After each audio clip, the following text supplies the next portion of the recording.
Hi there guys, my name is John from ActiveJR.com, and in this video I'm going to be doing a comparison between the Amazfit Stratos, the Forerunner 645 and the Fenix 5.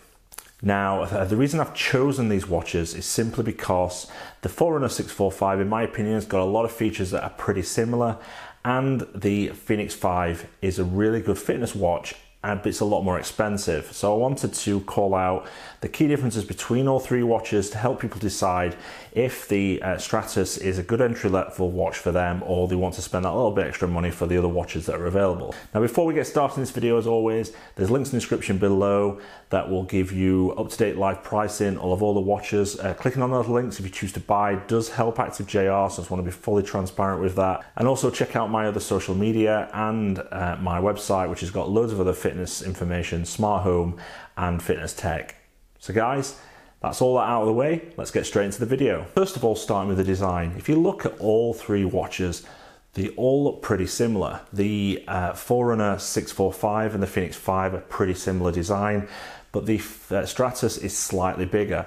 Now the specs in terms of the design and materials used again are all pretty similar. There's a slight size difference. The Stratos is a little bit bigger than both of these watches. Now they all feature similar size straps. Now the key differences in the straps is the Fenix 5 features something called Quick Fit, which is a way of removing the band, and I prefer this over the quick release which the Stratos and the Forerunner 645 have got. Now in terms of the screens on the devices, now there is a slight difference. The Stratos has got a slightly higher resolution at 320 by 300 pixels, whereas the Fenix 5 and the Forerunner 645 have got 240 by 240. Now the screen is slightly bigger. The Stratos is 1.3 compared to the Garmin devices, which are 1.2. But overall, in my test that I've been using all three devices, I found them all pretty good in direct sunlight, and also using them for an activity. If you're on a bike or you're running and you want a quick glance at the stats, they're really easy to see. So not much real difference there. Now in terms of the build quality of all three watches, I'm pretty impressed with all three. Again, there's not much really to call out. I think it's all down to personal taste. They've all got stainless steel buttons. They've all got a pretty much similar case build, and also the bezels that are used. The straps are all made of silicone, unless you choose with the Garmin Fenix 5 a metal band, but everything else is pretty much the same, and it is down to personal taste. Now moving on to the activity tracking, in terms of the Stratos, it tracks numerous different things like steps, your calories burned and your sleep. Now in the review that I did a couple of weeks ago, I did say the steps and the sleep tracking was out, and based on my continuing use of the device, they are still out, so they've not changed. So whilst it will track your steps, it's not really accurate. It's out by about 1,000. Now moving on to the Garmin devices, they all track exactly the same activity metrics. And as you can see, the activities and the data it captures is a lot more vast than you find on the Stratos. You know, you get your steps, your distance traveled, your calories burned. You also get your stress tracking as well. So all these extra features really help. Now just a few call outs for the Garmin devices. You've got a thing called Move IQ, which if you forget to start an activity, say you're going out for a walk or a run and you forget to start your fitness tracker, and it detects a elevated heart rate or movement, it will start to track that activity. And with all my testing with any of the Garmin devices, it's worked really well. Now the other thing as well, it's, as I've already mentioned, it's got stress tracking. Now this uses the heart rate monitor on the wrist to track your all-day stress. Now in my testing and some of my other videos I've pointed out, I think this is really good. It does capture when you are what I believe at high stress levels or low stress levels, and it feeds this all into the Garmin Connect app to give you an overall impression of your day. Now moving on to the fitness features. Now when you buy a fitness watch, you want it to be good and enough fitness activities to be able to track your fitness. Now starting with the Stratos, it does a really good job at tracking your fitness activities based on the tests that I've done, and it tracks a variety of different activities as well. and that's really important. It covers the basic. Now it also features an optical HR sensor, and based on my testing, this has performed really well for running, walking, or any exercises that doesn't necessarily involve the wrist. Now it only lets itself down when it comes to cycling or wrist-based activities. Now this is the exact same with any other device, including the Garmin devices that I've tested. Now you also get first beat fitness technology. Now this technology has been up until now unavailable in selected Garmin devices, and it's available in this watch. Again, I found this work really well and pretty comparable to what you get on a Garmin device. Now there's a few limitations you need to be aware of for the fitness features for the Stratos. Whilst you get data fields when you're working out that give you different data metrics, so you can look at things like heart rate and all of those things, you cannot edit how you want them to appear on the screen or in what order. You can do this with a Garmin device. It also doesn't have auto pause, so if you are out running or cycling, you stop, you have to remember to stop your watch.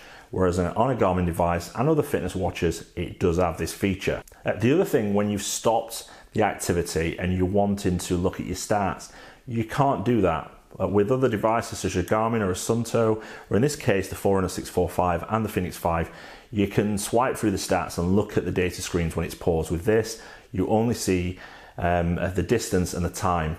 The last one, it doesn't have a gym workout profile, and it certainly doesn't have strength tracking like the Forerunner 645 or the Fenix 5. So there's a few limitations. It doesn't necessarily mean it's a showstopper, however, they're the key things to call out. Now moving on to the Fenix 5 and the Forerunner 645, in terms of the fitness tracking, they're pretty much similar, and it has a load more than the Stratos does. It tracks a variety of different activities, and it does all of those things. Now it also has the strength tracking feature that I said the Stratos didn't have. So if you're in the gym and you wanted to count reps, then it has got that feature in both of the watches, so that's a real plus for these two. Now both watches do feature Garmin training load and training status, which is the first beat technology I spoke about in the Stratos, and again, based on my testing, they both work really well. Now, the differences between the Fenix 5 and the Forerunner 645. Now, the Forerunner 645 doesn't support triathlon mode. It also doesn't support open water swimming, and it doesn't support power meters on the device, nor does it support Garmin's HR Tri for the advanced running data or use in a pool. I've also pointed out it supports training load and training status, but only supports training load and training status where it's got HR data. So if you're doing a pool swim, it won't include that in your training status and training load data. One of the other limitations as well, it only supports VO2 max for a running activity. It doesn't support it for, say, cycling, because you can't connect a power meter. So there's a few of the limitations between the Fenix 5 and the Forerunner 645. Now all three watches support connecting to Strava, so if you've got your account connected, you can upload the data to Strava and compete with your friends. So there's no real difference there. However, there is a difference in terms of the Forerunner 645 and the Fenix 5 include Strava live segments. What that means is, if you're not familiar, if you're out on a run or a ride and you hit one of your segments which you starred within Strava, your watch will notify you you've hit that segment and give you live data how well you're performing against the goal you've set on that segment. The Stratos doesn't do this. Now moving to the sensors that all three watches support, the list is coming on the screen now for the built-in sensors and also the sensors that are available to be supported. Now in terms of the built-in sensors, they're pretty much similar. They also all support Bluetooth and they also support Wi-Fi. Now a couple of notes to point out. The Stratos doesn't support ANT+ at all, and the Forerunner only supports ANT+ sensors that are not power meter related. They will support other sensors and they won't support the Garmin HR Tri, as I've already mentioned. Now the Stratos, whilst it supports Bluetooth sensors, will only support heart rate sensors at this time. However, you can have a heart rate sensor and a pair of Bluetooth headphones connected at the same time without any issue. Okay, so let's talk about companion apps now. In terms of the Stratos, you get a good companion app that is okay. It's not as polished as some of the other apps out there, but it works really well. You get things like your steps, your calories, and also your heart rate data on the first screen. On the second screen, you can analyze your fitness data and have a look at those workouts. And in the workouts, you get a map, you get the average pace, and depending on what you've been doing, you get different types of graphs from elevation, heart rate, and your pace graphs. All really good. I do, however, think the app a little bit more polish, and it's certainly, if you're looking at, say, the Garmin Connect app, which I'll talk about in a couple of seconds, it's got a lot to go before it's on the same level. Now, talking about Garmin Connect, not going to go into loads of detail, but this is an app that I personally like really well, and the reason it's good is because years of development have gone into making this app work well. Now, the app's focus is purely on fitness. It provides all your fitness data at a glance, and you can go into detail and look at the fitness data in depth within the app. But the real beauty of Garmin Connect is also got a web app that you can actually look online and overlay different bits of information, and also analyze the data if you're using, say, a power meter or using a foot pod, to look at the data of how you're improving based on different workouts. You've also got the ability to create workouts as well, and also you've got the ability to download training plans which are suited to, say, if you wanted to do a marathon or a half marathon. So if you've got a Garmin device, or you think about getting a Garmin device, then Garmin Connect is a great app. It's also a great service that comes with the watch. Now, that's not saying that everyone will like Garmin Connect or everyone will get the full use of Garmin Connect. I just want to say that Garmin Connect is the better app out of the two. Now, moving on to the smart features. Now, all three watches do smart notification. So you get notifications on emails, calls, or texts, and also apps as well that are loaded onto your smartphone and will come through and alert you that you've got a notification. Unlike the Apple Watch, you cannot reply to these, so if you do get a text through, you've still got to pick your phone up if you want to reply. Now, the other smart features that the two of the watches have got is music, and that's onboard music. Now, I've talked in another video why the Fenix 5 will never get music, and that's coming above the screen now if you want to have a look at that. However, the Forerunner 645 and the Stratos have got both onboard music. Now, I just want to talk about the differences between the onboard music on both devices. Now, the Amazon Stratos and the Forerunner 645, you can load music that's DRM free onto the watches via your computer. Now, DRM free, as I talked in a previous video, is music that's not, say, from iTunes or from another service that have protected the music. It's music maybe you've downloaded from the internet, or you have ripped from a CD and put onto your computer. So that's important, that's the first thing. Now, the difference between them both is that the Forerunner also does what's called music streaming. Now, I do want to point out that this is not true streaming as you would get on your smartphone, where you could, say, be out and about and use your data to stream music to your device. This is where you download either iHeartRadio or Deezer to the watch, and you can sync your playlist for offline playback. So you have to do it prior to going on a run, and you have to do it when you've got a connection to the internet, either via Wi-Fi that's connected to your phone, so you can sync the playlist, and you have to create the playlist prior to go out to a run. So it's not streaming in the same sense as streaming that people know. However, you can sync your playlist to your watch. So the differences between the Forerunner 645 and the Stratos is the Stratos does not have any apps where you can sync playlists. You purely can put music on, whereas the 645, you can sync your playlists from either Deezer or iHeartRadio. And moving on to the battery lives. Each watch has got different battery lives and different capabilities for different things. So there's the overall battery life, if you're using it as a simple watch. There's also battery life for different modes like GPS or Ultra Track in the case of the Garmin's. And they've all got different levels of battery life. That's reported by the manufacturers. And what's important is how they perform in real world.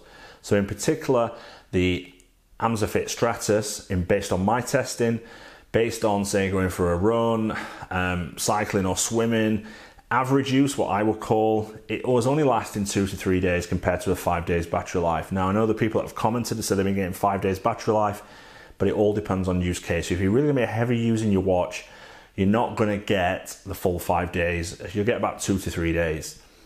The Forerunner 645, I've been getting about 4 days of battery life, and that's again with the same amount of use, so that's okay. terms of the Fenix 5, the battery life, I've been getting between 7 and 8 days. Still not the full reported days that you get, but you still get a great battery life. Now overall, I think 2 to 3 days with the Stratos is still a good battery life. Certainly not like an Apple Watch where you get in 1 day. So it's more than enough if you're wanting to do an activity. But if you're wanting to do something like an ultra marathon, then the Stratos may not last for the full race. That's something to bear in mind.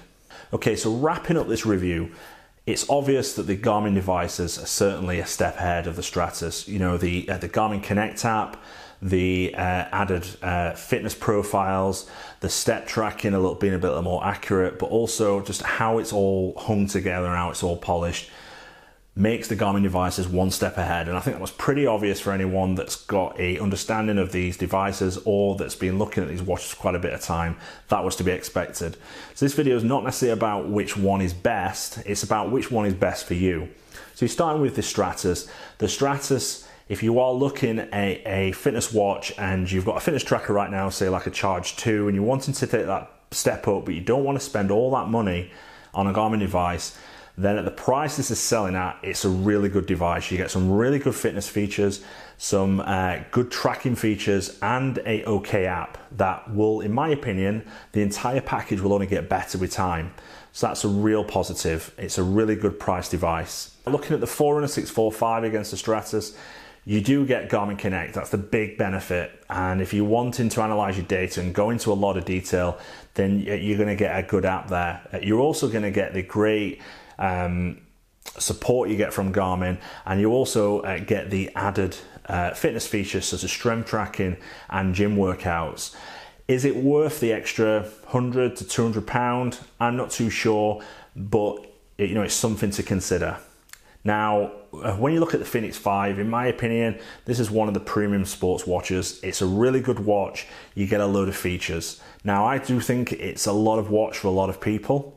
However, if you are wanting a watch that's got power meter support, full amp plus support, it's got a load of fitness features, fitness tracking, and also the Garmin Connect app, and the ability to analyze all that data from all the sensors you can connect, then it's certainly worth the price tag.